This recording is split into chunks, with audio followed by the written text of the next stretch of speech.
સમાચારથી શરૂઆત ગુનેગારો વિરુદ્ધ ગુજરાત પોલીસે કરી યુપીવાળી ગુનેગારોની કમર તોડવા દબાણો પર કર્યું બુલડોઝર। આજથી ગેંગ્સ ઓફ ગુજરાતનો ખાત્મો કરવા ગુનેગારોની કમર તોડવા માટે હવે યુપીવાળી શરૂ કરી છે। ગુનેગારોની કરમકુંડળી તૈયાર કરી કેડ ભાંગી નાખવાની કામગીરી શરૂ કરી દીધી છે। હાર્ડકોર ક્રિમિનલ સામે પાસા અને તડીપાર જેવા પગલાં લેવાની સાથે સાથે જે લુખ્ખાઓએ ગેરકાયદેસર બાંધકામો ખડક્યા છે તેઓની તપાસ કરીને તેના પર બુલડોઝર ફેરવવામાં આવી રહ્યું છે। અમદાવાદના સર્કિટ વિસ્તારમાં રહેતા ગુંડાઓના ઘરે તવાઈ બોલાવવામાં આવી। 5 આરોપીઓના બાંધકામ તોડી પડાયા। ડિમોલિશન દરમિયાન દારૂની બોટલો મળી આવી। ચુસ્ત પોલીસ બંદોબસ્ત સાથે ટીમ જેસીબી લઈને પહોંચી ગઈ હતી। શંકરપુરા નજીક સરખેજ ઉજાલા સર્કલ નજીક બાંધકામ દૂર કરવાની કામગીરી કરતા લોકોના ટોળે એકત્રિત થઈ ગયા હતા। ઘર પર હથોડા ચાલતા મહિલાઓ અને પોલીસ વચ્ચે ઝપાઝપી થઈ હતી। મહિલાઓએ કામગીરી અટકાવવા પ્રયાસો કર્યા હતા, રોષ વ્યક્ત કર્યો હતો અને વિરોધ પણ કર્યો હતો। આ તરફ અમદાવાદના સરદારનગરમાં બુટલેગર મંજુ ઠાકોરના ગેરકાયદે બાંધકામ પર બુલડોઝર ફર્યું। આગામી સમયમાં 2 કે તેથી વધુ ગંભીર ગુનાનો ઇતિહાસ ધરાવતા ગુનેગારો સામે કડક પગલાં લેવાશે।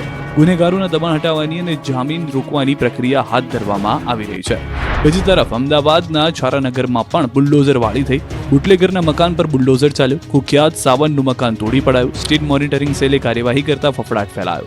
અમદાવાદ જેવા દ્રશ્યો જોવા મળ્યા રાજકોટ મહાનગરપાલિકા અને રાજકોટ શહેર પોલીસ દ્વારા સંયુક્ત ઓપરેશન હાથ ધરવામાં આવ્યું। સપ્ટેમ્બર 2024માં જે ઘરમાંથી પ્રતિબંધિત માદક પદાર્થ મળ્યો હતો એટલે કે ગાંજાનો 51 કિલોનો જથ્થો મળી આવ્યો હતો તે ઘર પર બુલડોઝર ફેરવી દેવામાં આવ્યું। જંગલેશ્વર શેરી number 6માં history sheeter Rama Juneja અને તેના સાગરીતોના ઘર પર બુલડોઝર ફેરવી દેવામાં આવ્યું હતું।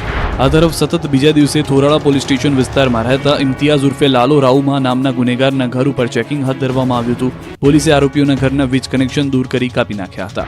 આ બાજુ ધાનેરા પોલીસે 25 અસામાજિક તત્વોની યાદી તૈયાર કરી તેમના વીજ કનેક્શન અને પાણી કનેક્શન કાપ્યા। તો છોટાઉદેપુરમાં ડિમોલિશનની કામગીરી કરી। સરદારબાગ ઝંડા ચોક વિસ્તારમાં દબાણો હટાવવાની કામગીરી કરી। લારી ગલ્લા તંબુઓ દૂર કરતા રોષ ફેલાયો।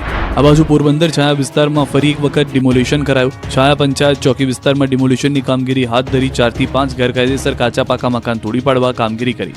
મોરબીમાં પણ બુલડોઝર વાળી થતા ગુનેગારો ડરી ગયા। કાયદામાં રહેશો તો ફાયદામાં રહેશો સૂત્ર મુજબ જ હળવદના ગેરકાયદેસર હોટલ તોડી પડાઈ। સરકારી જગ્યામાં બનેલી હોટલ તોડી પાડવામાં આવી। તો વાંકાનેરમાં રીઢા ગુનેગારોને બોલાવી પોલીસે કાયદાનો પાઠ ભણાવ્યો। રીઢા ગુનેગારોને ઉઠક બેઠક કરાવી। રાજકોટ અને પાલનપુરમાં લુખ્ખાઓના ઘર પર ચાલ્યો તંત્રનો હથોડો। રાજકોટમાં સતત 2 દિવસથી તંત્રે લુખ્ખાઓની કમર ભાંગવાનું મિશન ઉપાડ્યું છે। અસામાજિક તત્વોને જડમૂળમાંથી ઉકાળી ફેંકવા માટે પોલીસે હવે લાલ આંખ કરી છે। રાજકોટ પોલીસે કુખ્યાત આરોપીઓની શાન ઠેકાણે લાવવા કમર કસી। શહેરમાં વધુ એક કુખ્યાત આરોપીના ગેરકાયદે ઘર પર બુલડોઝર ફર્યું। કુખ્યાત માજીદ ભાણુના ગેરકાયદે ઘરને તોડી પાડવામાં આવ્યું। થોડા દિવસ પહેલા માજીદ ભાણુએ પોલીસ પર હુમલો કર્યો હતો જેને લઈને પોલીસે જેસીબી સાથે પહોંચી બુલડોઝર ચલાવ્યું હતું। ગઈકાલે પણ પોલીસ દ્વારા જંગલેશ્વરમાં કુખ્યાત બુટલેગર રમા જુનેજા અને જાવેદ જુનેજાના ગેરકાયદે ઘર પર બુલડોઝર ફેરવવામાં આવ્યું હતું। આ તરફ બનાસકાંઠાના પાલનપુરમાં પણ દબાણ ઝુંબેશ શરૂ કરી છે। સતત ત્રીજા દિવસે ડિમોલિશનની કાર્યવાહી કરવામાં આવી। અસામાજિક તત્વોના ઘર પર બુલડોઝર ફેરવી દેવાયું। ગેરકાયદેસર દબાણ દૂર કરાયા। પાલનપુર સોનબાગ વિસ્તારમાં અસામાજિક તત્વોના ઘર પર ફર્યું દાદાનું બુલડોઝર। બાદલ દેસાઈ નામના રીઢા ગુનેગારના ઘર પર થયેલા ગેરકાયદેસર દબાણ પર ફર્યું દાદાનું બુલડોઝર। પાલનપુર પૂર્વ પોલીસ સહિત પાલિકાની ટીમ અસામાજિક તત્વોના ગેરકાયદેસર દબાણો પર ફેરવી બુલડોઝર। આ તરફ અમદાવાદનું મનપસંદ જીમખાનામાં પણ ચાલ્યું બુલડોઝર। અમદાવાદમાં ગુંડાઓનો હિસાબ હવે બરાબરનો થવા લાગ્યો છે। જાહેરમાં આતંક મચાવતા લુખ્ખાઓના ઘર પર હથોડા ચલાવવામાં આવી રહ્યા છે ત્યારે જે લુખ્ખાઓએ ગેરકાયદે બાંધકામો ખડક્યા છે તેના પર બુલડોઝર ફેરવી દેવાયું છે। ત્યારે દરિયાપુર મનપસંદ જીમખાના ક્લબના બિલ્ડિંગમાં તંત્રએ સફાયો કર્યો હતો। આ સમગ્ર બિલ્ડિંગમાં જુગારધામ અને દારૂની પાર્ટીઓ ચાલતી હોવાની જાણકારી મળતા જીમખાનામાં ડિમોલિશન કરાયું હતું। સવારથી જ મનપાની ટીમ પોલીસ સાથે જેસીબી લઈને પહોંચી ગઈ હતી। ગેરકાયદે બાંધકામને દૂર કરવાની કામગીરી કરતા આ વિસ્તારમાં સન્નાટો વ્યાપી ગયો હતો। જીમખાનામાં ગેરકાયદેસર બાંધકામ તોડાયું। જીમખાનાનો 3જો માળ ગેરકાયદે મંજૂરી વગર ખડકી દેવાયો હતો જેને જમીનદોસ્ત કરાયો। જીમખાના ક્લબમાં 3જા માળે શેડ બનાવીને આખો રૂમ ઊભો કરવામાં આવ્યો હતો। વર્ષ 2019માં મધ્ય ઝોનના એસ્ટેટ વિભાગે ગેરકાયદે શેડ ઊભો કરેલો હતો જે મામલે નોટિસ આપી હતી પરંતુ ત્યારે તોડવા માટે પોલીસ બંદોબસ્ત ન આપવામાં આવતા બાંધકામ તોડવામાં આવ્યું નહોતું। હવે એસીબી કક્ષાના અધિકારી અને 2 પીઆઈ સાથેનો પોલીસ બંદોબસ્ત ફાળવી બાંધકામ તોડવામાં આવ્યું છે। હવે પોલીસ ગેંગ્સ ઓફ ગુજરાતની કમર ભાંગશે, ગુંડાઓ પર પોલીસની તવાઈ।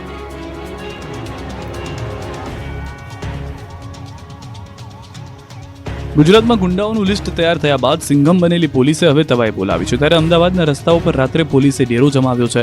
અમદાવાદની ઝોન 2 પોલીસે નાઇટ કોમ્બિંગ કરતા ગુંડાઓ સીધા દોર થઈ ગયા છે. ઝોન 2 વિસ્તારમાં આવતા શાહપુર, રાણી, સાબરમતી, ચાંદખેડા વિસ્તારમાં ચેકિંગ કરવામાં આવતા લુખ્ખાઓ ભૂગર્ભમાં ઉતરી ગયા. પોલીસ અધિકારીઓએ બાઇક પર પેટ્રોલિંગમાં નીકળતા ફિલ્મના શૂટિંગ જેવા દ્રશ્યો સર્જ્યા. બીજી તરફ રોડ પર જતા વાહન ચાલકોનું પણ ચેકિંગ કરાયું હતું. સુરત શહેર પોલીસે પણ સપાટો બોલાવ્યો. અલગ અલગ વિસ્તારોમાં સર્ચ ઓપરેશન હાથ ધર્યું. તો ડિંડોલીમાં પોલીસે ડ્રોન મારફતે સર્ચ ઓપરેશન કર્યું. ડિંડોલીમાં 60 કર્મીઓની ટીમે ધામા નાખ્યા. હિસ્ટ્રી શીટરના ઘરમાં દરોડા પાડી માહિતી મેળવી, જેથી ગુનેગારોમાં ફફડાટ ફેલાયો. આ તરફ જામનગરમાં પણ અસામાજિક તત્વોનું આવી બન્યું. પીજીવીસીએલ સાથે પોલીસે દરોડા પાડી વીજ ચોરો પર તવાઈ બોલાવી. 3 નેતાઓના ઘરેથી લાખો રૂપિયાની વીજ ચોરી પકડાઈ હતી. 4 લાખથી વધુની વીજ ચોરી ઝડપાઈ છે. પટણીવાડ, વાધેરવાડા વિસ્તારમાં વીજ ચોરી ઝડપાઈ છે. આ તરફ ભરૂચ પોલીસે 308 અસામાજિક તત્વોની યાદી તૈયાર કરી છે. બુટલેગર નયન ઉર્ફે બોબડાનું વીજ કનેક્શન કાપ્યું છે. બુટલેગરને 3 લાખ રૂપિયા દંડ ફટકાર્યો છે. 18 અસામાજિક તત્વોના ઘરે વીજ કનેક્શનની તપાસ કરવામાં આવી છે. આ તરફ ગીર સોમનાથ પોલીસ દ્વારા 135 ગુનેગારોની યાદી તૈયાર કરી તવાઈ બોલાવાઈ છે. 135 ગુનેગારો પૈકી 25 વિરુદ્ધ અટકાયતી પગલાં લેવાયા છે, જ્યારે કેટલાક ગુનેગારોના ઘરમાં તપાસ હાથ ધરાઈ છે. તપાસ દરમિયાન 3 ગુનેગારોના ઘરમાંથી 5 હથિયાર મળી આવ્યા. બોટલમાં પેટ્રોલ નહીં આપતા ખેડાના પેટ્રોલ પંપ પર છરીઓ ઉડી. પ્લાસ્ટિકની બોટલમાં પેટ્રોલ ન આપતા બવાલ થઈ ગઈ. નડિયાદમાં VKB રોડ પરના કુબેર પેટ્રોલ પંપ પર કેટલાક લુખ્ખાઓ પ્લાસ્ટિકની બોટલ લઈને પેટ્રોલ ભરાવવા માટે આવ્યા હતા. ત્યારે નિયમ મુજબ પેટ્રોલ પંપના કર્મચારીએ બોટલમાં પેટ્રોલ ભરી આપવાની ના પાડતા 4 થી 5 અસામાજિક તત્વોએ ધમાલ મચાવી હતી. પેટ્રોલ પંપના કર્મચારી સાથે માથાકૂટ કરી હતી. 4 જેટલા લુખ્ખાઓએ ખંજર કાઢીને પેટ્રોલ પંપના કર્મચારી પર હુમલો કરવાનો પ્રયાસ કર્યો હતો. આ બબાલના કારણે પેટ્રોલ પંપ પર પેટ્રોલ ભરાવવા માટે આવેલા વાહન ચાલકો ડરી ગયા હતા. વિડીયો સામે આવતા જ પોલીસે 4 ગુંડાઓને પકડી લીધા અને બરાબરનો કાયદાનો પાઠ પણ આવ્યો. અમદાવાદના ચાંદખેડામાં પરિવાર પર હુમલાનો આરોપ. 10 લોકોનું ટોળું ઘરમાં ઘૂસી તોડફોડ કરી. 39 બંગલાવાળી તલાવડીમાં બન્યો બનાવ. ગઈકાલે પરિવાર પર હુમલો કરવામાં આવ્યો હતો. પોલીસ અરજી નોંધી છે. મહિલાઓ સાથે મારામારી કરી, સોનાની ચેન તોડી લીધાની અરજીમાં આરોપ છે. માથાભારે ઇસમોએ મકાન ખાલી કરી હિજરત કરવા ધમકી આપી હોવાનો પણ અરજીમાં ઉલ્લેખ કરાયો છે. મકાનમાં તોડફોડ કરી ધમકી પણ આપી હતી.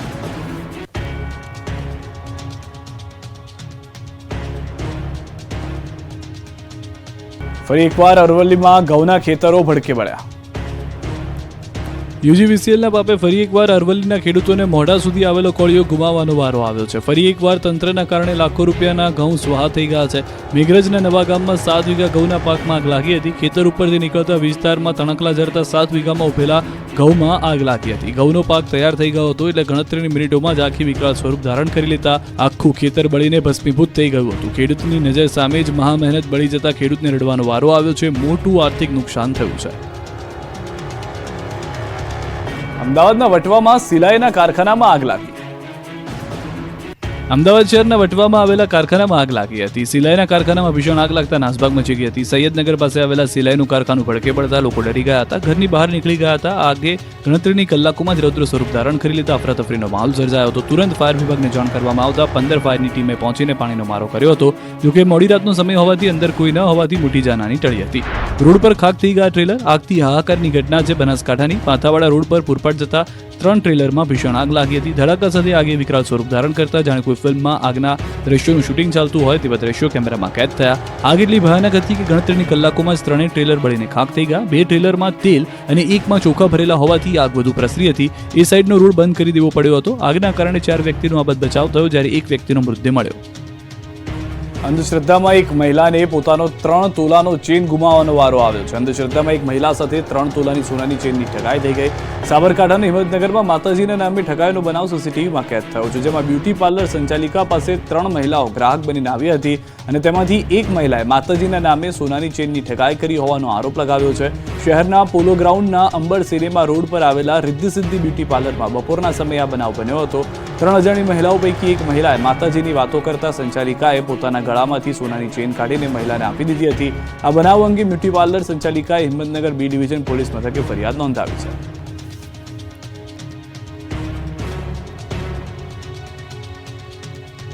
આરોગ્ય કર્મચારીઓ વિરોધ કરતા 500થી વધુની અટકાયત. સરકારે આપી ચેતવણી, હડતાલ પતાવો નહીં તો લેવાશે પગલાં. આરોગ્ય કર્મચારીઓએ ગાંધીનગર ગજવ્યું હતું. ગુજરાત પંચાયત વિભાગના આરોગ્ય કર્મચારીઓ પડતર માંગણીઓને લઈને સરકાર સામે બાયો ચડાવી હતી. 17 માર્ચથી ચોક્કસ મુદતની હડતાલ પર ઉતરેલા આરોગ્ય કર્મચારીઓ ગાંધીનગરમાં CMને મળવા પહોંચ્યા હતા, જેને લઈને ગાંધીનગર પોલીસ છાવણીમાં ફેરવાયું હતું. કર્મચારીઓ વિધાનસભાનો ઘેરાવ કરી આંદોલન કરે તે પહેલા જ તેઓની અટકાયત કરી લેવામાં આવી હતી. ગાંધીનગર પહોંચેલા તમામ કર્મીઓને પોલીસે પકડી લીધા હતા. 300થી વધુ લોકોની અટકાયત કરી પોલીસના ડબ્બામાં બેસાડ્યા હતા. કર્મચારીઓની મુખ્ય માંગણીઓની વાત કરીએ તો MPHW, FHW, MPHS, FHS, TMPH, THB અને જિલ્લા કક્ષાના આરોગ્ય સુપરવાઇઝર કેડરનો ટેકનિકલ કેડરમાં સમાવેશ અને ગ્રેડ 2 સુધારણા સામેલ છે. ઉપરાંત MPHW, FHW કેડરને ખાતાકીય પરીક્ષામાંથી મુક્તિની માંગ પણ કરવામાં આવી છે. સરકાર તરફથી કોઈ હકારાત્મક પ્રતિસાદ ન મળતા કર્મચારીઓએ અનિશ્ચિત મુદતની હડતાલનું શસ્ત્ર ઉગામ્યું છે. તો છોટાઉદેપુરથી ગાંધીનગર જતા આરોગ્ય વિભાગના હડતાલિયા કર્મચારીઓને એસટી ડેપોથી ડિટેન કરાયા. વહેલી સવારે છોટાઉદેપુરથી એસટી બસ મારફતે જતા 9 જેટલા કર્મચારીઓને ડિટેન કરવામાં આવ્યા. ગાંધીનગર ખાતે હડતાલિયા આરોગ્ય કર્મચારીઓ આવેદનપત્ર આપવા જતા ડિટેન કરાયા. બીજી તરફ સરકારે હડતાલને અયોગ્ય ઠેરવી ફરી કામે લાગી જવા માટે સૂચના આપી. આરોગ્ય મંત્રી ઋષિકેશ પટેલે કહ્યું કે કર્મચારીઓ સાથે વિભાગે બેઠક કરી હતી. કર્મચારીઓ અમુક મુદ્દા પર અડગ હતા. તેમના જે યોગ્ય મુદ્દા હતા તે માન્ય છે. ઇમરજન્સી સેવા હોવાથી એસમાં લગાવ્યો છે. કેવળ ને કેવળ વાતચીતનો દોર ટૂંકાવી અને સીધા હડતાલ ઉપર જવું એ યોગ્ય નથી, કારણ કે ગુજરાતના નાગરિકો અને આરોગ્યના વિષયના કારણે એમની આ હડતાલ અમારી દ્રષ્ટિએ બિલકુલ ગેરકાયદેસર છે. શિક્ષકોએ વિવિધ માંગને લઈને કર્યો વિરોધ. જૂની પેન્શન યોજના લાગુ ન કરાતા અમદાવાદમાં શિક્ષકોએ વિરોધ પ્રદર્શન કર્યું. અમદાવાદમાં એમસી સ્કૂલના શિક્ષકો જૂની પેન્શન યોજના લાગુ કરવાની માંગ સાથે રોડ પર ઉતર્યા હતા. એમસી સ્કૂલના શિક્ષકોએ પોસ્ટકાર્ડ અભિયાન થકી વિરોધ નોંધાવ્યો હતો. પીએમ અને મુખ્યમંત્રીને એક સપ્તાહ સુધી પોસ્ટકાર્ડ લખી જૂની પેન્શન યોજના ચાલુ કરવા માંગ કરશે. આ બાજુ મહીસાગરમાં પીટીસી અને ટેટ પાસ વિદ્યાર્થીઓ વિરોધ પ્રદર્શન કર્યું. ધોરણ 1 થી 5માં જગ્યા વધારવાની માંગ સાથે જિલ્લા કલેક્ટરને આવેદનપત્ર આપ્યું હતું. ખાલી જગ્યાઓ ઝડપથી ભરવા રજૂઆત કરી હતી. હાલ પ્રાથમિકમાં 21,000થી વધુ જગ્યા ખાલી છે. ભરતી નહીં થાય તો ઉગ્ર આંદોલનની ચીમકી ઉચ્ચારી છે. ગોંડલમાં સગીરને જાહેર માર મારતા સમાજે વિરોધ કર્યો. આરોપીઓનો વરઘોડો કાઢવામાં. ગોંડલમાં સગીર પર થયેલા હુમલાના વિરોધમાં પાટીદાર સમાજે મોરચો માંડ્યો છે. આગેવાનોએ આરોપીઓને જાહેર વરઘોડો કાઢી સરભરા કરવાની માંગ કરી છે. જો શનિવાર સુધીમાં પોલીસ તંત્ર દ્વારા માંગ પૂરી નહીં કરાય તો અડધો દિવસ ગોંડલ બંધનું એલાન કરવામાં આવશે. ગોંડલમાં સંગ્રામસિંહજી હાઈસ્કૂલના મેદાનમાં સગીરને 3 શખ્સો પીછો કરીને ટૂંકા વડે માર માર્યો હતો, જેના સીસીટીવી પણ સામે આવ્યા છે. દ્રશ્યમાં જોઈ શકાય છે કે સાયકલ પર સગીર જઈ રહ્યો છે ત્યારે એક્ટિવામાં કેટલાક લોકોએ પીછો કરીને પકડીને માર્યો હતો. સગીરને લાકડાના ધોકાથી માર મારવામાં આવ્યો હતો. ઘટનાના પાટીદાર સમાજમાં ઘેરા પ્રત્યાઘાત પડ્યા છે. સમાજ આગેવાનો મોટી સંખ્યામાં એકત્રિત થઈ પ્રાંત કચેરી આવેદનપત્ર આપ્યું હતું. જેલ ચોક પટેલવાડી ખાતે મોટી સંખ્યામાં પટેલ સમાજ ઉપસ્થિત રહ્યો હતો. મીટિંગમાં પાટીદાર આગેવાનોએ હુંકાર કર્યો હતો કે છેલ્લી ઘડી સુધી લડી લઈશું, પીછેહટ કરવામાં આવશે નહીં, ગાંધીનગર સુધી જવાની લડત આપીશું. વધુમાં પકડાયેલા આરોપીઓનો જાહેરમાં વરઘોડો કાઢી સરભરા કરવા માંગ કરાઈ હતી. શનિવાર સુધીમાં પોલીસ તંત્ર દ્વારા માંગ પૂરી નહીં કરાય તો અડધો દિવસ ગોંડલ બંધ પાળી વિરોધ કરાશે તેવું પણ જણાવ્યું હતું. JNLUના વિદ્યાર્થીની આત્મહત્યા મામલે વિદ્યાર્થીઓએ મચાવ્યો હોબાળો. ગાંધીનગર નેશનલ લો યુનિવર્સિટીમાં વિદ્યાર્થીના આત્મહત્યાને લઈને ભારે રોષ જોવા મળ્યો. મોટી સંખ્યામાં વિદ્યાર્થીઓ એકત્રિત થઈને યુનિવર્સિટીને ઘેરી હતી. યુનિવર્સિટીમાં ધરણા પર બેસી ગયા હતા, જેથી પોલીસને બોલાવવી પડી હતી. વિદ્યાર્થીઓના રોષને જોતા કોલેજના સંચાલકોને પરસેવો છૂટી ગયો. વિદ્યાર્થીઓ કોલેજ પ્રશાસન પર બેદરકારીના ગંભીર આરોપ લગાવી રહી છે. વિદ્યાર્થીઓનો આરોપ છે કે હોસ્ટેલમાં તાત્કાલિક બચાવ માટે કોઈ સાધનો જ ઉપયોગમાં નથી. દરવાજો તોડી અંદર જવાની કોઈ વ્યવસ્થા નહોતી. વિદ્યાર્થીઓ દરવાજો તોડી અંદર ગયા ત્યાં સુધીમાં પ્રશાસનનો એક પણ વ્યક્તિ પહોંચ્યો નહોતો. વિદ્યાર્થીઓની હોસ્ટેલ્સની નર્સ ત્યાં આવે છે પણ તેમને CPR આપતા પણ નહોતું આવડતું. તંત્રે બેદરકારીમાં 40 મિનિટ જેટલો સમય વેડફી નાખ્યો. વિદ્યાર્થીઓનું કહેવું છે કે 108ને પણ કોલ કર્યો, તેમાં પણ તેમને આવતા મોડું થઈ ગયું. વિદ્યાર્થીઓ પોતાની કારમાં તેને હોસ્પિટલ લઈ ગયા. મહત્વનું છે કે આ યુવકનું વજન 50 થી 55 કિલો આસપાસ હોવાનું પોલીસની તપાસમાં સામે આવ્યું છે. 21 વર્ષીય વંશ મૂળ પંજાબના પટિયાલાનો રહેવાસી હતો. વંશ ડિપ્રેશનથી પીડાતો હતો અને યુનિવર્સિટીના વેલનેસ ઇનિશિયેટિવ સેલમાં કાઉન્સેલિંગ લેતો હતો. તેની એક સહપાઠી યુવતી સાથે પ્રેમ સંબંધ પણ હતો, જેનાથી તેને પરિવાર વાકેફ હતો. કાઉન્સિલરે તેને ડિપ્રેશનમાંથી બહાર લાવવા અનેક સેશન્સ કર્યા હતા. આ ઘટનાએ સમગ્ર કેમ્પસમાં શોકની લાગણી ફેલાવી છે. વિજાપુરમાં ગોવિંદપુરાને સમાવવા લોકો વેપાર ધંધા બંધ કરી રોડ પર ઉતર્યા. વિજાપુર બચાવોના બેનર સાથે લોકો રોડ પર ઉતર્યા. ગામના લોકોએ વેપાર ધંધા બંધ રાખી વિજાપુર બચાવવાનો વિરોધ કર્યો, કેમ કે વિજાપુરમાં ગોવિંદપુરા જૂથ પંચાયતનો સમાવેશ ન કરાતા લોકોમાં આક્રોશ આસમાને છે, જેને લઈને મહેસાણાના વિજાપુર ખાતે હિત રક્ષક સમિતિ દ્વારા રેલી યોજવામાં આવી. નગરપાલિકાથી મામલતદાર કચેરી સુધી રેલી યોજી આવેદનપત્ર આપ્યું. ગોવિંદપુરા જૂથ પંચાયત વિસ્તારને નગરપાલિકામાં જોડવાની માંગ સાથે આવેદનપત્ર આપ્યું. ગોવિંદપુરા જૂથ પંચાયતને વિજાપુર નગરપાલિકામાં જોડવા હિત રક્ષક સમિતિએ માંગ કરી છે. આ વિરોધને લઈને વિજાપુર આખો દિવસ બંધ રહ્યું હતું. મહત્વનું છે કે થોડા સમય પહેલા જે ગોવિંદપુરા ગ્રામ પંચાયતને અલગ નગરપાલિકાનો દરજ્જો આપવા રજૂઆત કરવામાં આવી હતી, જેના વિરોધમાં હિતરક્ષક દ્વારા રેલી યોજી આવેદનપત્ર આપવામાં આવ્યું છે. વિજાપુર અને ગોવિંદપુરા વચ્ચે રાજકીય ખેંચતાણના પગલે વિવાદ વકર્યો છે. વિજાપુર પાલિકાની હદ વધારવા માટે સરકાર દ્વારા જાહેરનામું પ્રસિદ્ધ કરાયું છે. આસપાસની સોસાયટીઓ સર્વે નંબરો નગરપાલિકાને ગેજેટ દ્વારા સોંપી દેવાયું. જો કે ગોવિંદપુરા જૂથ પંચાયત બીજી નગરપાલિકાની માંગ કરતા વિરોધ ફાટી નીકળ્યો છે. ભગવાન પર ટિપ્પણી બાબતે બોટાદમાં થયો છે મોટો હોબાળો. સોશિયલ મીડિયા પર દેવી પૂજક સમાજના દેવી દેવતાઓ પર ટિપ્પણી મામલે બોટાદમાં હોબાળો થયો. દેવી પૂજક સમાજના લોકોએ પોલીસ સ્ટેશનને ઘેર્યું હતું. બરવાળા પોલીસ સ્ટેશન ખાતે મોટી સંખ્યામાં દેવી પૂજક સમાજના લોકો એકત્રિત થઈ અને વિરોધ કર્યો હતો. દેવી પૂજક સમાજના જ શખ્સ વિપુલ ગોરવાએ સમાજની લાગણી દુભાય તેવી પોસ્ટ કરી હતી. સોશિયલ મીડિયા પર ફેમસ થવા માટે આ પ્રકારની પોસ્ટ કરી હોવાનો આરોપ લાગ્યો. સમાજના આગેવાનોએ વિપુલ ગોરવા વિરુદ્ધ પોલીસ ફરિયાદ નોંધાવી છે. આરોપી સામે કાયદાકીય કાર્યવાહી કરવા દેવી પૂજક સમાજના લોકોએ માંગ કરી છે. વિપુલ ગોરવા વિરુદ્ધ કડક કાર્યવાહી ન થાય તો આગામી દિવસોમાં ઉગ્ર આંદોલનની ચીમકી ઉચ્ચારાય છે. ભાવનગરમાં અહિરાણીઓએ હુડો રાસ રમી વટ પાડી દીધો. ભાવનગરનું બાવળિયારી ઠાકરધામ અદ્ભુત અને જાજરમાન દ્રશ્યોનું સાક્ષી બન્યું. અહીં ચાલી રહેલા ઠાકરધામનો પુનઃ પ્રાણ પ્રતિષ્ઠા મહોત્સવમાં 170,000 મહિલાઓએ ગોપી હુડો રાસ રમીને વિક્રમ સર્જ્યો. ભરવાડ સમાજના આસ્થાના પ્રતીક એવા બાવળિયારી ઠાકરધામમાં હુડો અને લાકડી રાસનું આયોજન કરાયું. ત્યારે મહિલાઓ હુડો રાસ રમી હતી, જ્યારે આવતીકાલે શુક્રવારે એકસાથે 10,000 ભાઈઓ લાકડી રાસ રમશે.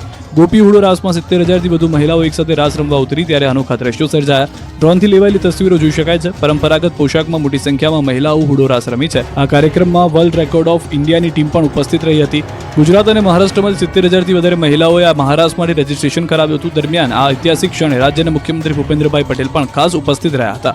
મહત્વનું છે કે બાવળિયારી ઠાકરધામ ભરવાડ સમાજ માટે એક પવિત્ર અને આસ્થાનું કેન્દ્ર છે. આ ધામ ભરવાડ સમાજની ધાર્મિક અને સાંસ્કૃતિક ઓળખનું પ્રતીક છે, જ્યાં લોકો દૂર દૂરથી દર્શન અને પ્રાર્થના માટે આવે છે. પુનઃ પ્રાણ પ્રતિષ્ઠા મહોત્સવની સાથે હુડા રાસ અને લાકડી રાસ જેવા પરંપરાગત નૃત્યો